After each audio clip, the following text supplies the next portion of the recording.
Thanks for joining me for this edition of the Author's Corner, brought to you by KNEO 91.7 FM, The Word. I'm Roberta Foster, and today I welcome Rebekah Lovell to Author's Corner, and she's the author of the book Boyhood Resurrected, Igniting a Revival of Daring and Heroic Boys, which is published by Lion Press, and she'll tell you more about how to find the book at the end of the program. Here's a little bit about Rebekah. She is an author, speaker, and homeschool mom of 2 wild and noble boys. She's been married to John for 18 years, and they live on a homestead in Northwest Georgia. Homeschooling for a decade, she's passionate about the power of family culture and helping boys thrive by giving them what they need and understanding their wiring, noble purpose, and adventure. Rebekah is the founder of the Outdoor Reading Club, an initiative to get kids reading and spending more time outside, helping children and families spend memorable time together and in great books. And this is her first book we're going to be talking about today, Boyhood Resurrected. Welcome to Author's Corner, Rebekah. Thanks so much, Roberta. Okay, so what sparked this vision of your book, Boyhood Resurrected? So when my boys were still very young, and they're about 1.5 years apart, so they were maybe older toddlers, I just started picking up on this idea that, oh, you have 2 boys. Wow, man, you know, the comments I would get, or when I would drop them off, you know, even just for a couple of hours of, you know, childcare, it was like, oh, okay, well, we've got the boys. It was just this stigma almost of boys are hard to handle. And I just didn't see or hear about that with girls. And I set out to figure out, why are boys getting a bad rap? Is it fair? And what can we do about it? And just going down that road, I just really started to see how God had wired our boys, which is, yes, very energetic.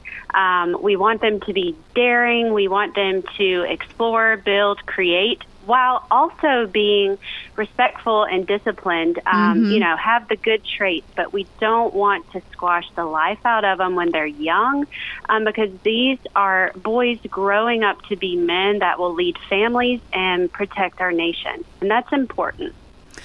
Well, Rebekah, you are female, your boys are male, and right. So is that got something to do with this concern that you expressed, you know, just a few moments ago when people say, oh, you've got boys? Do mothers feel that they're not enabled to be able to raise boys because of that adventure and they're always going and doing things? Right. I do think maybe we start out feeling maybe just a little bit in shock when we're at play dates with friends that maybe have daughters, and our kids are literally climbing up a wall or something else, you know, tall and dangerous. And the girls, although, you know, I was a young girl once, you have energy and boldness as well, but generally, you know, they might color or read or do dolls. So they're not, you know, hanging upside down from something as fast as much. So, yeah, you start to think, okay, this is a totally different animal, and I feel unprepared, especially for me. I only have boys, and I didn't have a brother growing up. So it was a trial by fire. But I learned to love the adventure of it and just, you know, lean into a little bit of the chaos, right? We don't let them run totally wild without rules and boundaries, but we do lean into, you know, the old saying, a boy is maybe just noise and dirt. So there's some of that too, and that's been a lot of fun. Well, and yet in your book you talk about God's divine design for boys and how parents can nurture it, while at the same time no 2 boys are going to be exactly alike. Sure. So their likes and interests could be very diverse, right? Absolutely. How do parents learn how to handle boys where one might be that outdoor adventurous sort and the other is more creative? They enjoy musical instruments and art and that kind of thing. Absolutely. Well, I actually have that with my own, too. So my older wants to be an author. He's more a thoughtful and creative, like you said. And my younger one is just totally sold out into World War II hero stories. So he's out with G.I. Joes, blowing up firecrackers, that kind of thing. But they have a lot in common. And I think that's the common thread we're talking about with boys in general, is they want to test themselves. They want to know they have what it takes. They want to be challenged in what they're good at. And sometimes we have to push them in things they need to work harder at as well. And they need to be able to take good, measured risks. So no matter their interests, we want them to feel confident that they can do things on their own, that we're not micromanaging, we're not, hovering and being the helicopter parent. We do need them to learn a few hard things by themselves. Get up when they fall down, when they're able to, of course, age appropriate. Get up with a scraped knee and keep going, because no matter their individual personality, we want them to be able to help others, be a leader when needed, and serve as well. And so that takes some strength of character that we want to forge early on. And we're going to talk about one of those character building moments that I read about in your book in just a moment. We're going to remind the listener I'm talking to Rebekah Lovell regarding her book, The Boyhood Resurrected, Igniting a Revival of Daring and Heroic Boys, which is published by Lion Press. And you're listening to Author's Corner, and I'm Roberta Foster. So in your book, you're talking about a time that you were out with one of your sons, I take it the oldest one, at an animal location, and you realized it was time to get home because your husband had to get to work, and suddenly you were in a rush. And you're running towards your car, and in there it says you started teaching your son the meaning of perseverance. And I'm like, okay, right. First of all, I have to say, good for you. You can run and teach at the same time. Now, granted, I think it was a 6.5-year-old son, so running speed might have been a little less than normal. Yeah. But anyway, that caught me right off the bat. It was like, okay, that's quite the teachable moment. That's an example of how you were intentional about teaching these different characteristics. Absolutely. Yeah, so that was on me. I didn't manage time well, and my husband was home with my younger son but had to be at work. So I'm like, oh, John Lucas, we got to get to the car.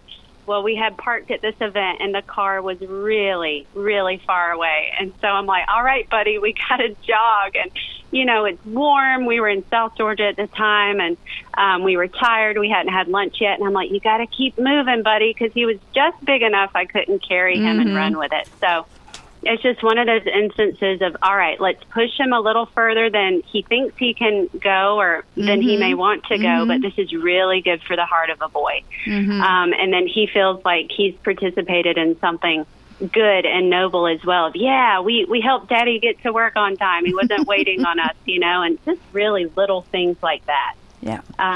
That we can train the boy up in the way he should go, knowing that good hard work is sometimes required. Well, in your book, you emphasize family culture as a key to shaping a boy's heart and future. So what core family practices or activities have you developed that are most influential in this way? Oh, that's so good. So starting with just very simple and free stuff. Family dinners, when you can do it. In our modern timeline, we're often running many directions at once, but just that basic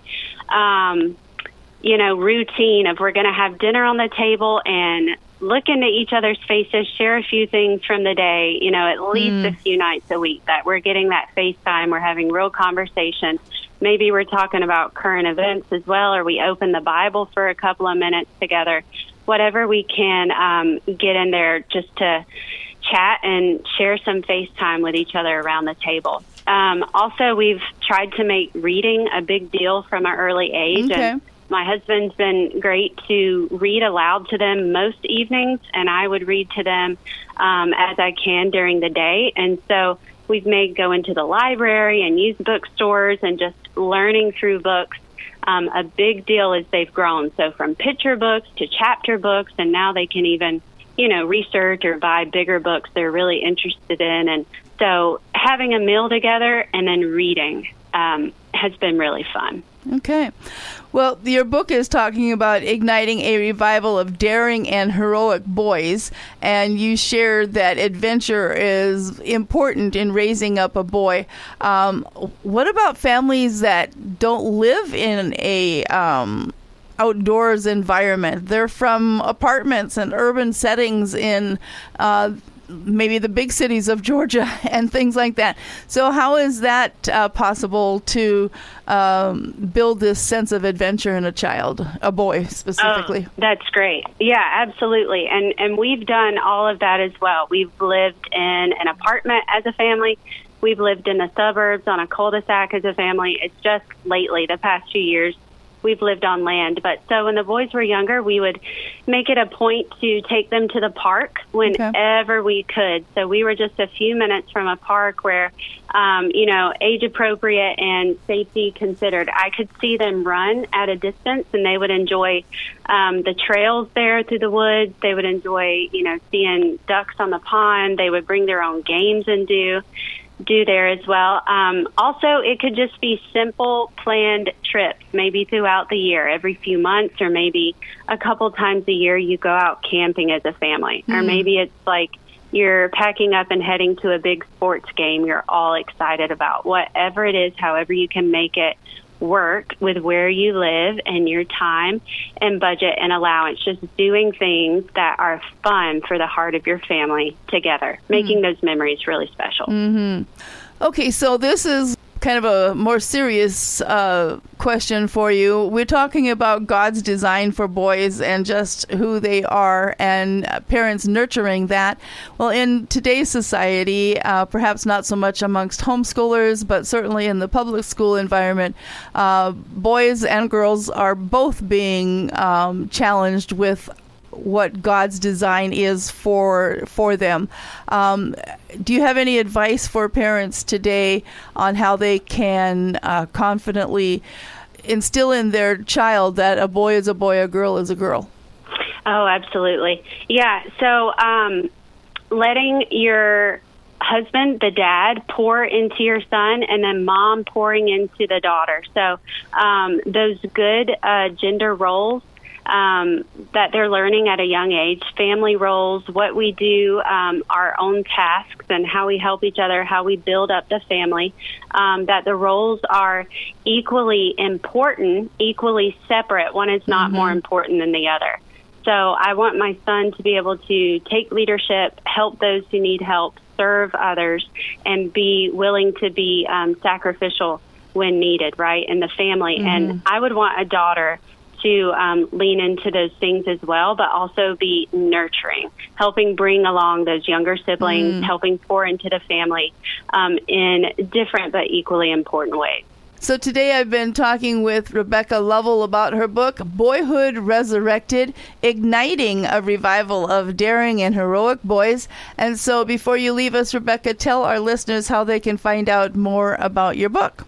Sure, yeah. So the book is on Amazon and also on my publisher's website, lionpress.com. And you can also visit my website as well. The book is there. I also have blogs and other information there. You can check out the Outdoor Reading Club there as well. Well, and that sounds very encouraging, too, to actually take a book outside and enjoy both nature and the skill of reading.